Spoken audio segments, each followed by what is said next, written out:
What's up, everyone? This is LeetCode 39 combination sum. You can read this problem statement on your own. I don't want to spend too much time just reading it, but basically the gist of this problem is that we have to use a combination of this input array here to add up to target. We can use numbers more than once, multiple times, but they have the combinations that add up to the target have to be unique. So for example, 2, 2, 3 adds up to 7, right? So this is a combination that we can add to our output array because it adds up to target. But we can't add something like 2, 3, 2 once we add this, right? Because this is the same combination. The frequency of the numbers is the same, right? We have 2 2s and 1 3 in both. So they're not unique. And so we can't include both. We can only include one of these, okay? And so that makes the problem a little bit tricky, right? In terms of how you would approach this. And so we're going to talk about, first of all, really quickly, this is a backtracking problem, okay? We haven't done backtracking if you follow me on the Grind 75 list that we're doing all those problems. We haven't done backtracking yet. So don't feel too bad if you don't know how to do this initially or where to even start, because this is one of those times where we're encountering a technique for the first time. So that obviously it's hard to come up with the answer intuitively unless you're a genius or something, but basically everyone is not coming up with stuff intuitively unless they've done backtracking problems before, right? So we're gonna, and I recommend you look up backtracking, explainers, articles, YouTube videos, whatever, just so you get a better grasp on it and how you would apply, because it does show up in many problems, including this one. Okay, so I was doing some work here. Let me delete this. So first of all, where this came from is, so this picture here came from this person's article. I can't pronounce his name, but it's his Medium article. So make sure you look him up and look at his article if you'd like to read through it. But this is where I got the image from. So this is, the credit goes to this person. I didn't make this image here. I will say though, there is a slight difference, which is that this, so up here, I have example 1 listed, right? Example 1. His article has a different input. His is 237 and ours is 2367. So for ours, it would look a little bit different. Okay, but I'm going to use his to just explain the basic points of how we're going to approach this problem. So we need to build out a combination of numbers that adds up to target. Okay, and so you can think of it like a decision tree, because we can make specific choices on what numbers to take or not take, and go through different paths and different combinations to see if they add up to target. Okay, so for example, we start with an empty array, right? And we can go a specific path, right? And so when we go here, for example, at this specific path, we have this combination 2, 2, 2, 2, right? That adds up to 8. 8 is greater than 7. So we have a problem, right? Our combination sum is too big. So we have to backtrack, and let's actually go another path now and check this. Too big, right, etc. And so the point of backtracking is so you can basically change the path that you take in the tree to look at different combinations. And the reason we do it this way also is pay attention to how this decision tree is structured, because by doing it this way, this specific way, where we basically, if you'll notice, we're basically recursing on a number, on an index itself, right? So when we're at 2, right, we're going 2, 2, 2, 2. And the other paths are the same thing, except instead we're going to pop the last element, but we're going to go up one in the index, right? So here, for example, we pop this 3, we have this 2, right? And we pop this 2, when we go back up to 2, 2. And you can see now we add 3, so we went up an index, right? Because we have 2, 2, 3. Or likewise, if we want the 3 here, right, when we're up here, we're going to pop this 2, and we're going to go here. And we go up an index like that to basically check different combinations. Now, I want you to notice something. When we recurse on an index, we never go below whatever index we're on, right? Because what I mean by that is, like, when we go to this 3, you see how we either branch off to a 3, we add a 3, or we add a 7. But we never add a 2, right? You notice how we don't have 3, 2? That's by design, right? Because we don't ever want to check a combination like this. 3, 2, 2. That adds up to 7, but why would we ever want to check that? We check that down here, right? Remember, our combinations have to be unique, so we know for sure because 2 is less than 3. And I believe that's the case always because I believe our inputs are sorted. I don't know if it says that. Um, um, but even if it wasn't sorted, um, let's say this 3 was here and this 2 was here, right? We wouldn't branch off to a 3 here, right? If this was a 2 and this was a 3, we wouldn't want to branch off to a 3 here, and we wouldn't if this wasn't sorted, right? If this was actually written like this, right? We wouldn't ever, when we're at this 2, right? Like assume this is a 2, we wouldn't ever want to branch off to a 3 because it's below the index where we're at or back an index, right? And we don't care about that because we know when we were at this index, right? Let me go back to the original example, right? The reason we don't want to branch off to a 2 here is because we know for sure when we were here, we handled the case where we had a 3, right? Because is there functionally any difference for this specific problem between the combination 3, 2 or 2, 3? No, it's the same thing, right? So we don't want to check both, right? So that's why we only care about the index that we're on and the index above us, okay?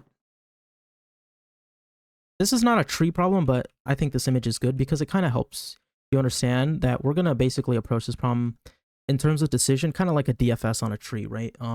Where we take specific paths, and to take another path, we can backtrack by changing this combination array.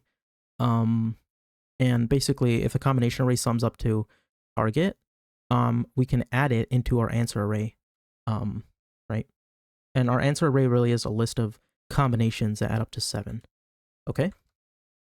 So I hope that was an okay explanation.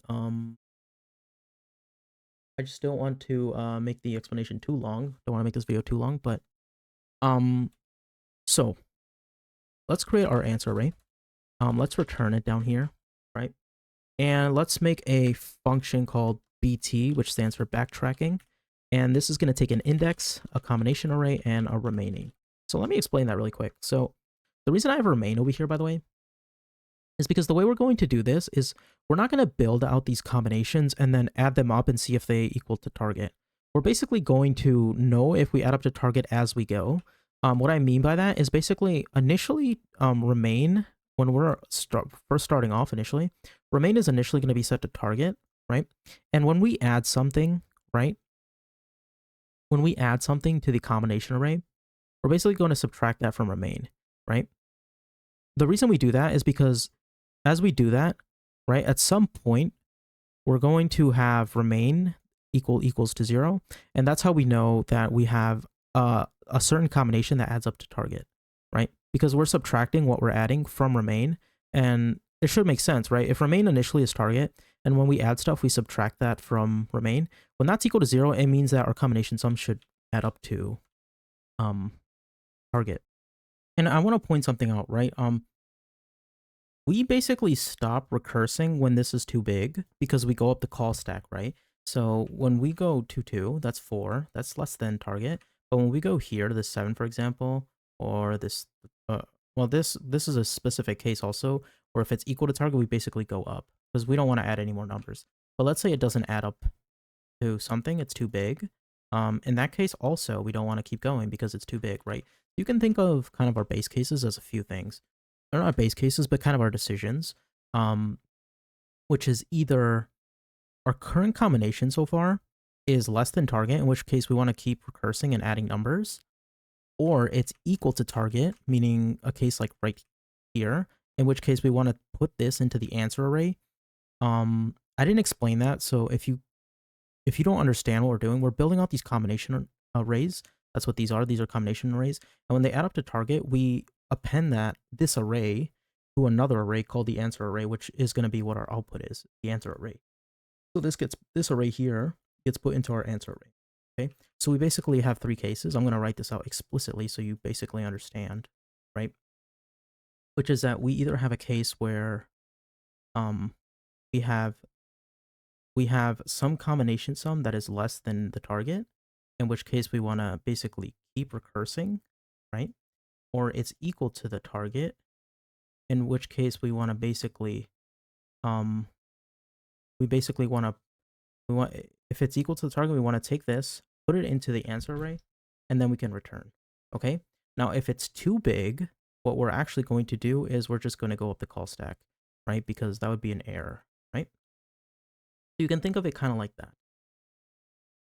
So when we call this function, we want to start at the 0th index with an empty array, and initially, remaining is going to be whatever target is. Okay. So when we initially start, obviously we're going to have an empty array, which is why we pass it the empty array, and we're going to start at the 0th index. Okay. And like I said, remaining is going to be set to the target initially. Okay, so that's what this is doing. Now, there are a few base cases, right? Or maybe, yeah, a few base cases. Usually you only have one base case, right? But there are a few cases where we want to do different things. So I don't know if calling it base case is necessarily correct here, but I think it'll be fine. Or maybe I guess it is a base case actually of what would go wrong that we would have to handle, right? What is basically going to cause us to have to go, that's not right, right? Well, if index is out of bounds, or the combination array exceeds the target, we have to return up the call stack. Okay, so basically I have to go back up. So I'll explain that. So if index is greater than or equal to the length of, or not index, sorry, we have I. If I is greater than or equal to the length of candidates, or remaining is less than 0, then we just return, right? So what this is doing is, so if we go here, right, obviously we have too many numbers and they exceed target. So that's the second part here. That's where we would return. So we'd go back up. Or let's say we're checking different paths and we go back up and then we go this path. Okay, nice, up. And then we go this path. Then we go up and then we go this path. Well, when we go here, we're out of bounds, right? So we have to, that's basically saying that we just have to return because we can't really go anywhere else. Okay, that's what that's doing. Then up here, we also could have a case where remaining is equal to 0, and that means we have a hit, right? It means we have a combination of integers such that they actually add up to target. So in that case, we want to do answer.append dot combination of the combination array and copy it.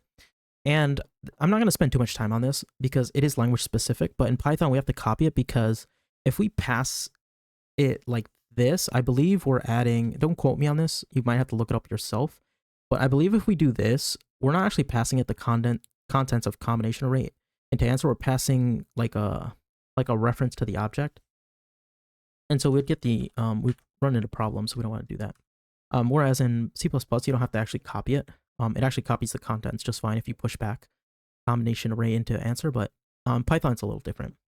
But anyways, right, so basically when we have a case like this, oh nice, we got the right combination, so basically put this into the answer array and just go back up, right? Because why would you want to add more numbers when we already hit target, right? So got that. That's another case. Now here is kind of where the maybe tricky part is conceptually, like wrapping your head around. So I'm going to write some comments here. We're going to say, if the combo array doesn't add up to target yet, let's keep adding the same number recursively until we hit one of the if statements, which is either the combination array at some point is going to go out of bounds, or we're going to have way too many numbers that exceed target, or we're going to actually be equal to target, in which case we can add that combination array. If that's the case, then so we want to, or if that's the case, we'll hit one of those if statements. But we want to basically keep adding the same number, right? So we're going to do combination array, right? We want to append where we're at. So we're going to say candidates.i, right?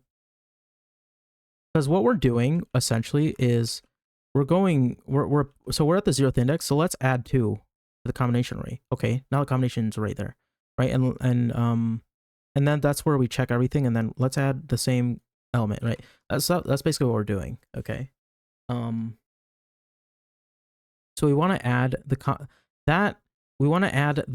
number that we're on with the current index to the combination array, and we want to pass that into BT, right, with the same index, right? So what that means is we basically want to add this to combination array, and we want to basically keep going on the same index, right? Because we're obviously going on the same index. Because the next go around we want to basically keep going on the same index that we're on. So if we're at the 2s, we want to keep going on the 2s. And remember, we're going either at the same index, so we'll keep adding 2s, or we might take a path where we add 1 to the index. So we might go from 2 to let me use a different code. We might go from 2 to 3, or 2 to 3. But you notice we're never having a case where we go back an index, right? Or we go like 3, 2. We don't have that, because again, that's to prevent adding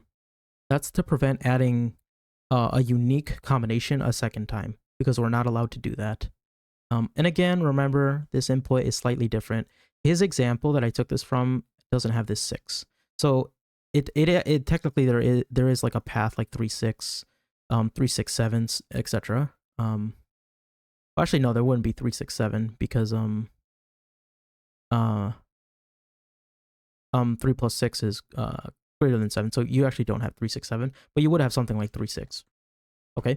So we're basically recursing on the same index, and when we go back up, right, so when we exit this call stack, right, or when we exit this call stack, we basically want to pop from combination array. So we're going to say and also I forgot to add this, so we added the candidates I to combination array, but we also want to change the remains. So we're going to say remaining minus candidates .I, right? Because this right here is basically saying, okay, when we add this 2, we want to make sure that we're checking, okay, right? We're checking, because target is technically, when we add this 2, target is not 7. We need to add 5, because it's the way we check, right? Because we're doing this. We're not basically manually adding the numbers and going, okay, does this add to target? We're kind of doing it as we go by subtracting from the remaining, so that it makes it easier for us. So we don't have to like have some inefficiencies by adding up the numbers every time in the combination array. Okay, so but I think you get the point. So when we go up the call stack, we want to pop from combination array, right? Like when we're at this 2, 2, 2, 3. When we go up, we want to pop it because we want 2, 2, 2, right? Because we don't want to, if we don't pop that, when we go up and we go here, what that's going to do is we're going to have some weird array where it's like 2, 2, 2, 3, 7. But we don't want a 3, right? That's why we pop it. Okay. And to go basically up an index, it's once we pop, right? We just do the same thing. So we're going to do this. Actually, let's just copy this. Combination array, right? Now we actually don't want to add combination of I,